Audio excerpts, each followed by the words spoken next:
হেরেও ময়দান ছাড়তে নারাজ অগ্নিমিত্রা পল। আরও 2 মাস মেদিনীপুরে কর্মীদের পাশে থাকতে চান অগ্নিমিত্রা। মেদিনীপুরের তৃণমূল প্রার্থী জুন মালিয়ার কাছে পরাজিত হন অগ্নিমিত্রা।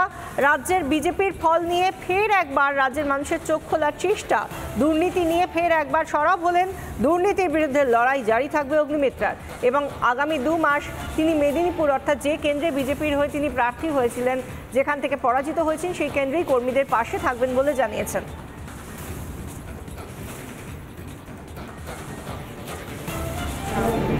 যে এক হাতে 1000 টাকা এই সরকার আপনাকে দিচ্ছে, কিন্তু অন্য হাতে আপনার যে কয়েক হাজার টাকার আবাস যোজনার বাড়ি মোদিজি পাঠাচ্ছেন সেটা কেড়ে নিচ্ছে। আপনি কেন বুঝতে পারছেন না? আমি বুঝতে পারছি না। আপনার শৌচালয় কেড়ে নেওয়া হচ্ছে, আপনার সন্তানের চাকরি কেড়ে নেওয়া হচ্ছে, আপনার সন্তানদের চাকরি, ছেলে হোক মেয়ে হোক, আপনার যে সন্তানই হোক, কিন্তু আপনার সেই সন্তানের যে চাকরি পাওয়ার কথা ছিল সেই চাকরিটা কেড়ে নিয়ে আজকে যারা কি বলবো রোহিঙ্গা এবং অনুপ্রবেশকারী তাদের আধার কার্ড বানিয়ে ভোটার কার্ড বানিয়ে দিয়ে দেওয়া হচ্ছে। আজকে মহিলাদের সম্মান নেই। আমি জানি না বাংলার মায়েরা বা মেদিনীপুরের মায়েরা কেন সেটা বুঝতে পারছেন না। মেদিনীপুরে আমি 6,74,000 ভোট পেয়েছি। আমি ধন্যবাদ জানাই, কৃতজ্ঞতা জানাই নতমস্তকে মেদিনীপুরের মানুষের কাছে যে 2 মাসের মধ্যে আপনারা 6,74,000 ভোট আমাকে দিয়েছেন।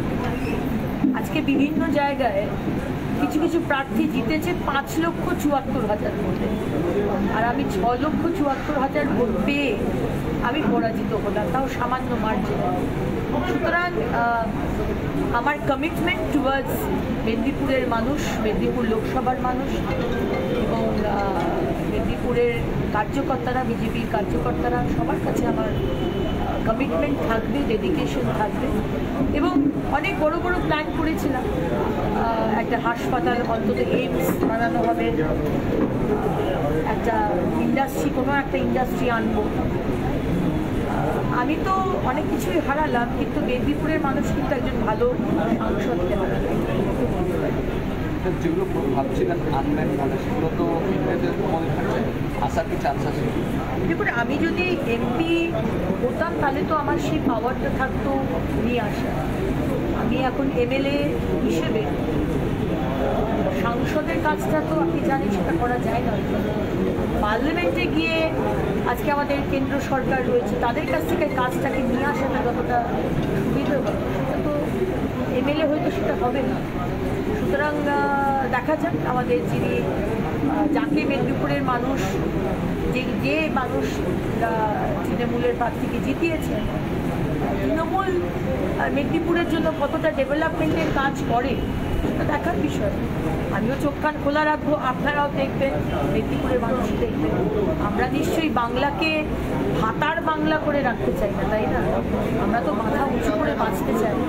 আমরা রবীন্দ্রনাথ ঠাকুর, স্বামী বিবেকানন্দ, বিদ্যাসাগর, এই মেদিনীপুরের বিদ্যাসাগর, আতঙ্কিনী হাজরা যে চোখে চোখ থেকে লড়াই করেছে, ক্ষুদিরাম বোস যে দেশের জন্য জীবন দিয়েছে, বাংলার জন্য জীবন দিয়েছে, আমরা তাদের সেই মাটিতে লড়াই করতে পেরে আমি ধন্য। এবং আমি অন্তত আমার বাংলাকে ওই ভাতা আর দোলের রাজনীতিতে আমরা পরিণত করেছি যেভাবে, আমি সেইভাবে দেখতে চাই না। আমি চাই আমার ছেলে মেয়েরা, আমার সন্তানরা, আমার আগামী জেনারেশন, আমার পশ্চিমবঙ্গের মানুষ মাথা উঁচু করে ব্রাইট একটা জেনারেশন, তারা চাকরি পাবে, তারা এগোবে, পুরো রাজ্যটাই এগোবে। কিন্তু আমরা তো দেখছি পিছিয়ে চলেছি। আজকে বাংলার মানুষ, বাংলার মায়েরা কিন্তু শুধু ওই ভাতা নিয়েই খুশি আর থাকবে। দেখবো আগামী 5 বছর। আপনি কি মেদিনীপুরে থাকছেন না? আমি মেদিনীপুরে এখন নেক্সট 2 মাস থাকবো। আমি আমার কার্যকর্তাদের পাশে রয়েছি। আমি বলেছি আপনাদের 2021-ও আসানসোল দক্ষিণের মানুষকে ছাড়িনি, আর 2024-ও মেদিনীপুরের মানুষকে ছাড়বো না। প্রত্যেকটা কার্যকর্তার পাশে আছি। 24 ঘন্টা আমার ফোন খোলা, 24 ঘন্টা আমি ফোন অ্যাটেন্ড করছি। সুতরাং আমার কার্যকর্তাদের কাছে আমার অনুরোধ, দিদিভাইয়ের নাম্বার সবার কাছে আছে, দিদিভাইকে ফোন করবে, জানাবে। সবসময় কখনো মনে করবে না যে তোমরা, অনেকে এসে কাঁদছে, বলছি দিদি আমরা অভিভাবক কি হয়ে গেলাম, আমি বলবো কাদার জায়গা নেই, কারণ লড়াইটা বড় লড়াইয়ের সামনে 26-এ মোদী সরকার, বিজেপি সরকার, সুশাসনের সরকার আনতেই হবে পশ্চিমবঙ্গকে, কারণ পশ্চিমবঙ্গকে এই মমতা ব্যানার্জি আর এই দুর্নীতিগ্রস্ত পার্টি টিএমসির হাত থেকে বাঁচাতে হবে। বন্ধু জুনের প্রতি কিছু বার্তা দেবেন? জয়ী জুন অনেক শুভেচ্ছা জানাই এবং কাউন্টিং রুম থেকে বেরিয়ে এসেও একটা কথাই বলেছিলাম শুভেচ্ছা দেওয়ার সাথে সাথে, যে 2021-এ যে পোস্টপোল ভায়োলেন্স হয়েছে এবং আপনারা দাঁড়িয়ে দাঁড়িয়ে দেখেছিলেন, প্রতিবাদ করেন, অ্যাকশন নেননি, আমার তাকে বলা দরকার ছিল আমার মেদিনীপুরের যে কার্যকর্তা এবং সমর্থক তাদের ওপর যেন সেই অত্যাচার না হয়। কিন্তু দেখলাম বন্ধু জুন সেই কথা রাখেননি। চূড়ান্তভাবে অত্যাচার চলছে, চূড়ান্তভাবে মারপিট, দাঙ্গা, বাড়ি আগুন লাগিয়ে দেওয়া।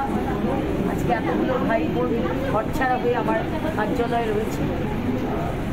আমরা নিজেরাই যথেষ্ট, আমাদের কারোর সাহায্য বা সমর্থন দরকার হবে। হেরেও ময়দান ছাড়তে নারাজ অগ্নিমিত্রা পল। আরও 2 মাস মেদিনীপুরে কর্মীদের পাশে থাকতে চান অগ্নিমিত্রা। মেদিনীপুরের তৃণমূল প্রার্থী জুন মালিয়ার কাছে পরাজিত হন অগ্নিমিত্রা। রাজ্যের বিজেপির ফল নিয়ে ফের একবার রাজ্যের মানুষের চোখ খোলার চেষ্টা, দুর্নীতি নিয়ে ফের একবার সরব হলেন। দুর্নীতির বিরুদ্ধে লড়াই জারি থাকবে অগ্নিমিত্রার এবং আগামী 2 মাস তিনি মেদিনীপুর অর্থাৎ যে কেন্দ্রে বিজেপির হয়ে তিনি প্রার্থী হয়েছিলেন, যেখান থেকে পরাজিত হয়েছেন, সেই কেন্দ্রেই কর্মীদের পাশে থাকবেন বলে জানিয়েছেন।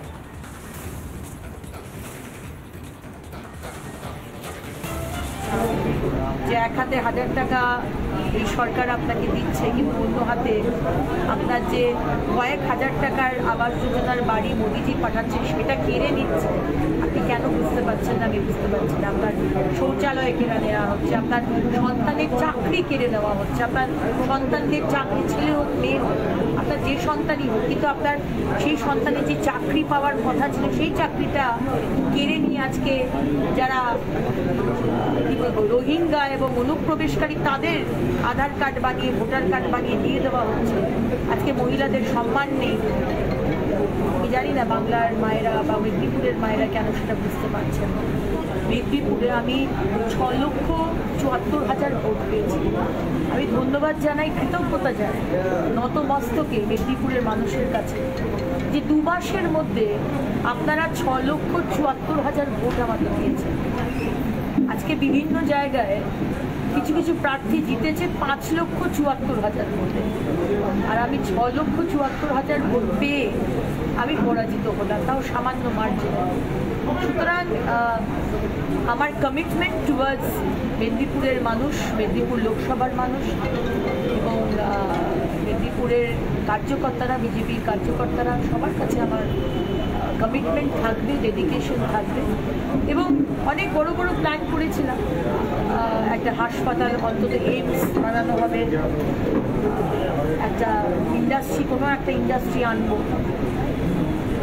আমি তো অনেক কিছুই হারালাম, কিন্তু মেদিনীপুরের মানুষ কিন্তু একজন ভালো সাংসদকে হারালাম।